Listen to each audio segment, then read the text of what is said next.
Well, my name is Molara Ogundipe, also published as Molara Ogundipe-Leslie academically and literarily, and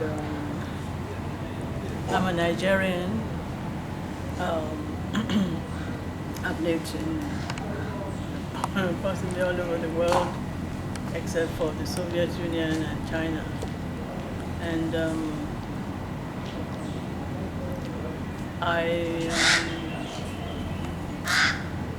firstly, no, I'm an academic, or I'm a writer who became an academic.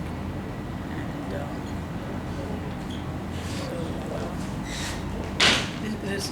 the story, I was invited to write the story when Ama Ata-Edu, who's from Ghana, was thinking of this publication. And I submitted the story because I felt it was an issue that was pressing, and something I've always mentioned in my work on gender. I've done a lot of work on gender and women's studies. A founding pioneer feminist in Africa, and pioneered many feminist organizations.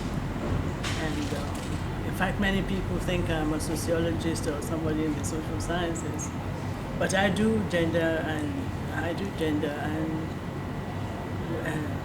gender studies, women's studies through literature. And this is an issue of the novel. The short story is entitled "Give Us That Spade," and it's set in a situation of a funeral ceremony. First, the funeral ceremony in the church, which happens in Christianized parts of Nigeria, and then at the graveyard, where a girl who was, you would call a love child, is prevented from participating in the ceremony, especially at the crucial point where you do the dust and ashes to ashes. And, the married family, as I call them, the family of the married woman, assault her verbally, and one can say physically too, because they tried to get the spade from her hand so that she couldn't. But she succeeded in doing it, and I felt that was an assertion of her spirit to publicly acknowledge her father, and to publicly acknowledge that she had an emotional right to being there. In Nigeria, it's an interesting, the reader should also know that